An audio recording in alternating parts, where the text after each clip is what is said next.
T20 ലോകകപ്പ് super 8ലേക്ക് കടക്കുകയാണ്. ഇന്ത്യയുടെ സൂപ്പർ 8ലെ ആദ്യ മത്സരം അഫ്ഗാനിസ്ഥാനെതിരെ.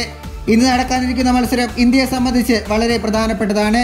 പിന്നീടുള്ള 2 മത്സരങ്ങളിൽ ബംഗ്ലാദേശും ഓസ്ട്രേലിയയുമാണ് ഇന്ത്യയുടെ എതിരാളികൾ. അതുകൊണ്ട് തന്നെ അഫ്ഗാനെതിരെ ഇന്ത്യക്ക് എന്ത് വില കൊടുത്തും ജയിക്കേണ്ടതായിട്ടുണ്ട്. പക്ഷേ ഇന്ത്യക്ക് വലിയ നിരാശയുണ്ടാക്കുന്ന റിപ്പോർട്ടുകളാണ് പുറത്തു വരുന്നത്. ഇന്ത്യ അഫ്ഗാൻ മത്സരം നടക്കാൻ സാധ്യത വളരെ കുറവാണ്. കാരണം ശക്തമായ മഴയാണ് ബാർബഡോസിലുള്ളത്. ഇന്നെല്ലാം ശക്തമായ മഴയും ഇടിമിന്നലുമാണ് ഇവിടെ ഉണ്ടായിരുന്നത്. നേരത്തെ 10% മഴ സാധ്യതയായിരുന്നു ഉണ്ടായിരുന്നത്. എന്നാൽ ഇപ്പോൾ മഴ സാധ്യത 60%-ന് മുകളിലാണ്. മത്സരഫലം അറിയാൻ കുറഞ്ഞത് 6 ഓവർ മത്സരമെങ്കിലും നടത്തേണ്ടതായിട്ടുണ്ട്. അതിന് സാധ്യതയില്ലെന്നാണ് നിലവിലെ കാലാവസ്ഥ റിപ്പോർട്ട് വ്യക്തമാക്കുന്നത്. അങ്ങനെയെങ്കിൽ മത്സരം ഉപേക്ഷിച്ചാൽ ഇരു ടീമുകൾക്കും ഓരോ പോയിന്റുകൾ വീതം ലഭിക്കും. ഈ മത്സരം ഉപേക്ഷിക്കപ്പെട്ടാൽ ഇന്ത്യയുടെ സെമി സാധ്യതകളെ അത് കാര്യമായി ബാധിച്ചേക്കാം.